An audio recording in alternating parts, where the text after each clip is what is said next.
Hey everyone, the name is Eric Dorn. In today's video, I want to talk about why you don't really have any inner conflict. Okay, so typically there's a lot of models that work with the idea that the mind can be described as a hierarchy with different functions or thought processes battling for your attention, battling for decision making over what to do and how to do things, right? And this is why people are so confused, unable to make decisions and unable to think and process things because different neurons are firing against each other, working against each other.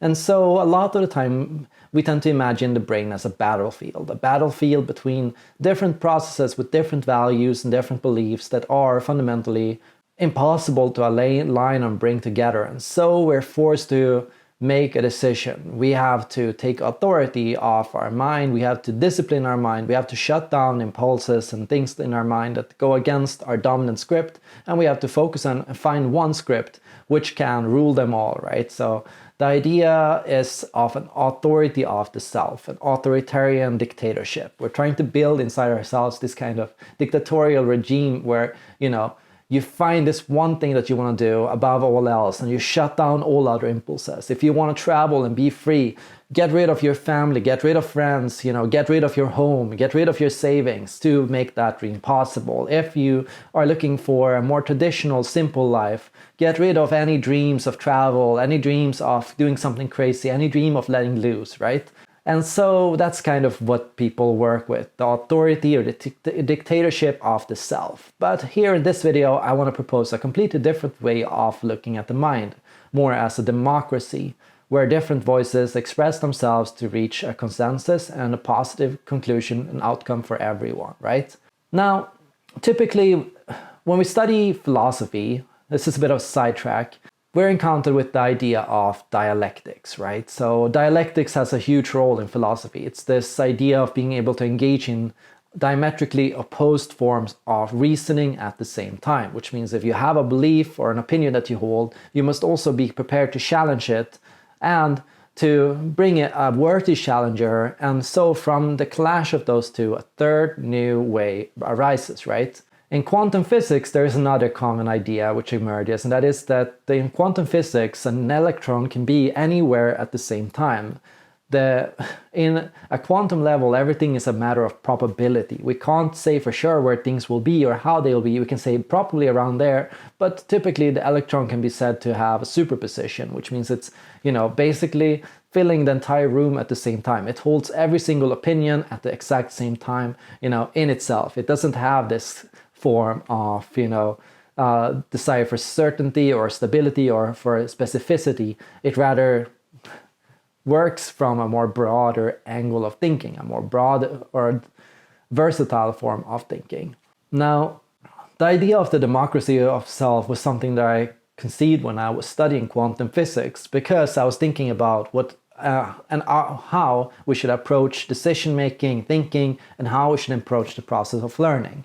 One thing that I discovered when I was studying cognitive function theory and neuroscience was this idea that cognition is about learning. Ultimately, we can talk about fluid cognition and crystallized cognition, where crystallized cognition is concrete knowledge, a memory, a specific thing that you restored or know about, right? Cognition is about thinking, right? So learning, the process of reevaluating. And cognition is constantly reevaluating everything, which means it goes over every single choice you are making on a day-to-day basis. Whenever you make a decision, it goes, is that really what I wanted? Did I really like that? Could I have done that differently? Could I have learned from this experience in the future? What response did I get? It's going over all these parts, meaning we're in a constant state of learning. Our brain is constantly rewiring itself. Our cells replenish every 7 years. We are not the same people as when we were born. We're constantly changing, shifting, and growing and learning and changing. And so we're an unfolding process happening right now, right? And so when we're looking at the idea of the dictatorship of the self, or when we're looking at the idea of disciplining the mind, often what we're talking about is shutting down that process, right? So if you're looking for certainty, if you're looking for absolute values, if you're looking for an absolute truth or knowledge that will be 100% correct forever and from now on until forever, right? Then what you're going to be going towards is a higher level of arrogance, a higher level of inner turmoil, a higher level of aggression, a higher level of anger. You're going to have a lot more struggle with cognitive dissonance. You're going to have a lot more problems with close-mindedness, and so on and so forth, right? These kind of experiences, they are kind of teaching your mind to shut down, stop thinking, stop asking questions, stop doubting me, stop doubting my authority, do what I say and only as I say. And here we're basically conditioning ourselves to, hit a stage where we'll be perfect. And this kind of idea is usually driven by perfectionistic thinking, black and white thinking, right? And it's a very attractive form of thinking, because if we'll be perfect, everything we'll do will be correct, right? And it will always be correct. And we'll never have any shame. We'll never do anything stupid. We'll never say anything stupid, because everything that we are is always going to be perfect. And it's basically a constant process of whipping yourself and criticizing yourself, undermining yourself for every bad thing that you do, because that must mean that you're doing something wrong. And if you had learned and if you had thought about it, you would have done it right. And there was a right way to do it, there was a perfect way to do it. The problem with this kind of thinking is we're basically going against our own nature, because nature is a place full of mistakes. Nature doesn't really engage in perfectionistic thinking. As biological beings, as organic beings, we are the results of random exercises, and all this randomness, all this chaos, all these stupid choices amount to produce you. So you're the result of a billion accidents, and your thoughts and everything that you think today is the result of a billion accidental forms of thoughts that were really stupid at the time, but they brought you to where you are today. And so that's the kind of idea that I tend to strive towards, the idea that every thought that you have, every belief that you have is a stepping stone to the next belief that you're going to have tomorrow, right? So instead of looking for absolute values, you're looking for new stepping stones. Will this share hold me till tomorrow? Will this get me where I need to be the next day, right? Will this kind of thinking help me move forward? Here we're thinking of, and we're constantly reevaluating our beliefs, and we're engaging in a state of constant learning. We're working towards forming a democracy of ourselves, because here inner conflict doesn't exist. Every thought that you have, no matter how stupid it might seem, serves a specific purpose in helping you navigate and learn from an activity. The best thing about this idea is that it's not just unfolding inside yourself, it's unfolding on places like Facebook and social media too. Yeah, there's people out there posting really stupid things, but they are a part of a process of a democracy, which means everyone's posting things, which means some things are going to be stupid, some things are going to be funny, some things are going to be, really bad, and some things are going to be amazing. And through this process, we're creating a collective social democracy of ourselves too, right? Not just of ourselves, but as of our entire society.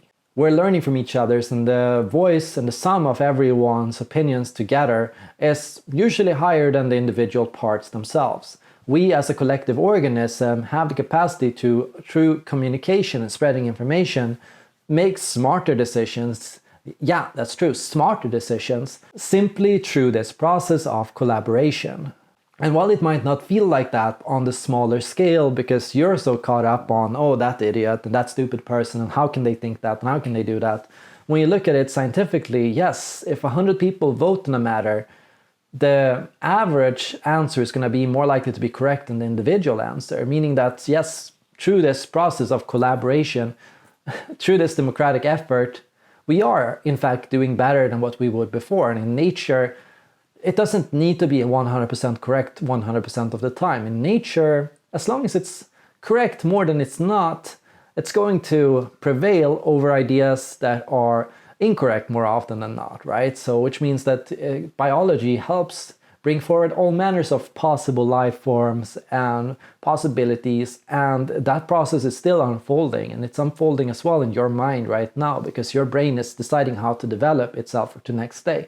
It's deciding how to train itself, what memories to save, what things to get rid of, what things to do differently, how to arrange things. And so we're thinking of, and we're imagining this idea of a cognitive function hierarchy, right? We imagine a dominant function, an auxiliary function, a tertiary function, an inferior function. We talk about 8 function models. That's a traditional idea from John Beebe, and it's influenced by Carl Jung's theories on the cognitive functions. And this is a very popular model. And I actually disagree with it strongly, because from the matter of the self, any idea of who is above and who's below is imagined. These functions have relationships between each other. Certainly, they interact differently with different functions, and these relationships are interesting. But the perceived idea that some are better than others, that some functions serve a more important role than others, that's something completely imagined. It's something we fabricate because we're looking at things from a biased point of view. If we're looking at things from the perspective of our dominant function, or what we believe to be our dominant function, then we believe that other functions serve an inferior role. But for the self is the totality of all functions come together, which means if a function, which can be described as a form of thought process or the form of skill or a cognitive ability, right? If we look at all the cognitive functions, the self is all of the functions at the same time, which means that you're just as much your inferior function as you're your dominant function, and both serve an important role to shaping who you are. If we look at it in terms of skill levels and abilities and crystallized skills and intelligences and how you've gotten to where you are today, maybe you'll see some patterns in crystallized behavior and tendencies and things that you have done up till now. But if you look at it cognitively, you'll find that yeah, your inferior function was a big part of your learning process at that time and was helping you constantly reach that position. The inferior functions, or the supportive functions, to the perspective of the dominant function serve a contrasting role, which helps for memory, attention, helps for learning, helps for thinking, helps for decision making in every single situation. And rather than get angry at yourself for having these kinds of thoughts and experiences, or getting stressed about these things existing, or getting anxious about the fact that you have these kind of thoughts, perhaps just allow these thoughts to be. Allow yourself to have doubt. Allow yourself to be angry. Allow yourself to feel sad. Allow yourself to, be both your biggest cheerleader and also your biggest critic at the same time. And say, hey, whenever you're criticizing yourself, oh, that's an interesting point of view. That's an interesting perspective. That's an interesting way of looking at it, right? Similarly, oh, that's a really nice thing to say, thank you for saying that, thank you for bringing that to my attention, like every thought is there to help yourself in the goal of being yourself. And individuated self doesn't really make any form of preference in terms of, this is better than that, it simply looks at and evaluates all perspectives and tries to find a compromise, a kind of answer, a solution that will make all these different processes happy, recognizing that these are perhaps 8 of my most fundamental needs or more. These are different things that I want. These are different things that I care about. All these things are important to me. How can I find a solution or an answer that will appease all these different processes? Okay, if I want to travel, what can I do to make that possible for myself in the short-term perspective right now? If I want to, have stability, what can I do to make sure that when I travel, I have stability? If I'm looking for relationships and close, deep friendships, what can I do to make sure that I have those things while at the same time trying to not get fired from my job, right? Because these are the kind of trade-offs that we constantly have to do. Choices between our personal life, play, work, choices between private needs, social needs, family, and ourselves, choices between, creativity and creative exercises, and grit and discipline and hard work. We have to constantly trade off and think of ways to cross-apply these kind of skills. And what I've found is it's more than possible to cross-apply these skills. It's possible for your brains to build pathways between each other, to learn to talk to one another. If you don't have pathways between different functions or different forms of thought process, you're probably going to misunderstand yourself a lot. You're probably going to judge your thoughts. You're going to say, oh, that's a stupid thought. Oh, that's an idiotic way to think about it.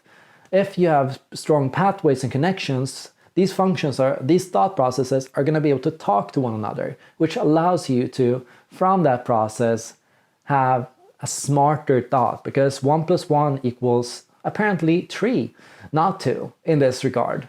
Because these two thoughts, they come together to form a completely new thought, a new groundbreaking, thought-provoking way of looking at life. And so that's the goal of cognition in the first place. The goal of cognition is not to tell you how to think. The goal of cognition is to bring things on the table that can be used as ingredients to cook an amazing dish. And similarly, all the stupid things you see on Facebook, all things come together to form some form of collective harmony or community. And yeah, we're going to have to think about how we can create democratic communities, how we can create and harmonize these kind of different opinions and thoughts, rather than how we can kind of judge these kind of thoughts. At least that's what I think. What do you think? Let me know in the comments down below. Thank you so much for watching, and see you all in the next video.